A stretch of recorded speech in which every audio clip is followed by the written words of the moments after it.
ধন্যবাদ জ্ঞাপন কৰিছোঁ।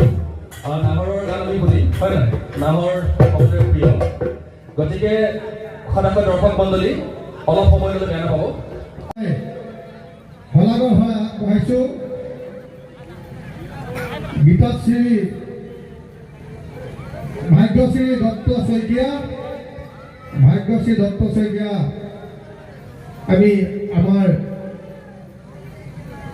বহাগী উৎসৱ তৰফৰ পৰা আন্তৰিক হিৰা ভৰা মৰম যাচিছোঁ। আশা ৰাখিছোঁ তিনিওগৰাকী বিচাৰকৰ যেন সুস্বাস্থ্যৰে থাকক, অনাগত দিনবোৰত আমি সদায় লগ পাম, সেয়া আশা কৰি আজি আমি মোৰ কৰি কাৰ্যসূচী ইমানতে মানে নকলি গামখাৰু পিন্ধিছে, কিছুমানৰ হাতত জেতুকা নাই, এনেকুৱাবিলাক আছে। চাদৰখন খুব ভালকৈ পিন্ধা নাই, আৰু মেখেলা এনেকুৱা হৈছে ভাল নচোৱাগৰাকীয়েও মানে মেখেলাখন এনেকুৱা যে তলৰ পৰা ফুৰটো জিলিকি থাকে, আৰু বেছিকৈ অকণমান দীঘলকৈ মানে যেতিয়া নাচিব লগা হয় অকণমান দীঘল হোৱাৰ কাৰণে তেওঁ কমফৰ্ট ফিল কৰা নাই, হয়তো আপোনালোকে নিজে নিজে ধৰিব পাৰিছে। আৰু কিছু সংখ্যক খুব ধুনীয়া লাগিছে, তেওঁলোকে বৰ বিহুৱতীৰ কাৰণে যিটো উপযুক্ত হ'ব লাগে তেওঁলোকৰ কণ্ঠ আমি চাব লাগে, যে তেওঁলোকৰ যোনটো যোজনা বা গান দিব লাগে, তেতিয়া মানে এনেকুৱা হয় তেখেতসকলে এটা কলি গাওঁতে বা এটা গান গাওঁতে কিজানি 20টামান উশাহ ল'ব লগা হয়, যিহেতুকে এনেকুৱা এটা আচলতে নহয়। গতিকে সেইটো হ'ব লগা হোৱাৰ কাৰণে আমি তাৰ পৰাও কিছু অকণমান মানে বিৰত থাকিব লগা হৈছে। আৰু এনেকুৱা হৈছে যে আমি যেতিয়া বিহুৰ মানে গানটো গাওঁ তেতিয়া এনেকুৱা হৈছে কিছু সংখ্যকে মানে কঁকালটো এনেকুৱা ধৰণৰ কৰি দিয়ে যে কঁকালটো মানে যেনেকুৱা কৰিব লাগে তাতকৈ অলপ বেলেগ এটা ভাজ এটাও হৈ যায়, সেইটোৰ ওপৰত লক্ষ্য ৰাখিব। আৰু ভৰিটো যাতে খুব দুখ মাৰি নানাচে, অলপ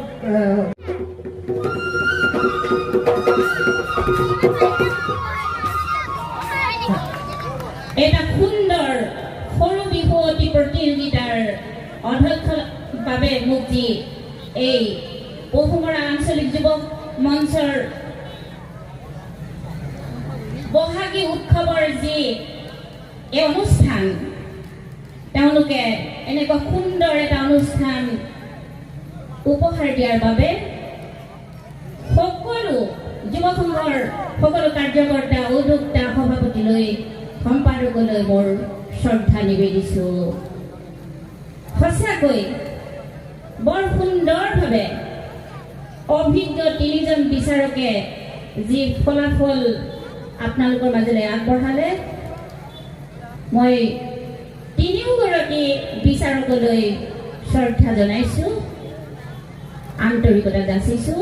শেহতীয়াকৈ হ'লেও বিহুৰ আৰু মঞ্চ হয়তো আছে, সুন্দৰভাৱে তেওঁলোক আৰু মঞ্চলৈ আগুৱাই যাওক, তাকেই কামনা কৰি ভগৱানৰ ওচৰত প্ৰাৰ্থনা জনাইছোঁ।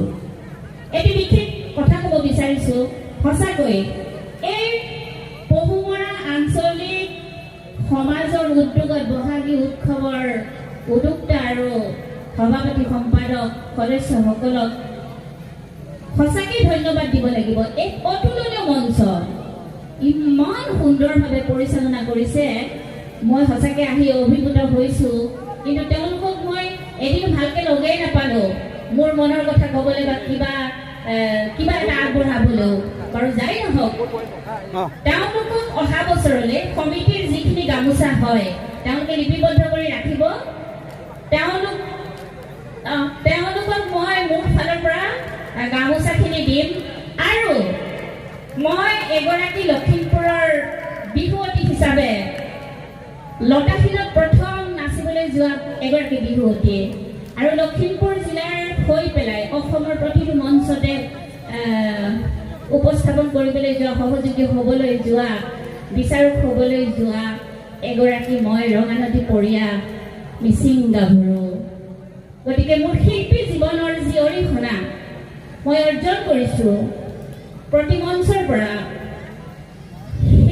সেই অৰিহণা কিঞ্চিত মাত্ৰ মই এই পহুমৰা যুৱ মঞ্চক অহা বছৰলৈ, এই বছৰটো গ'ল মই নোৱাৰিলোঁ, মোৰ কিছু দুৰ্যোগো হৈছে অহা বছৰলৈ তেওঁলোকক মোৰ ফালৰ পৰা সামান্যতম টকা 10,000 মোৰ ফালৰ পৰা মই দিম পাৰিলে মই তাতকৈ আগতো দিম তেওঁলোকে মোৰ লগত যোগাযোগ কৰিলে ভাল পাম বাৰু যাই হওক সকলোকে নমস্কাৰ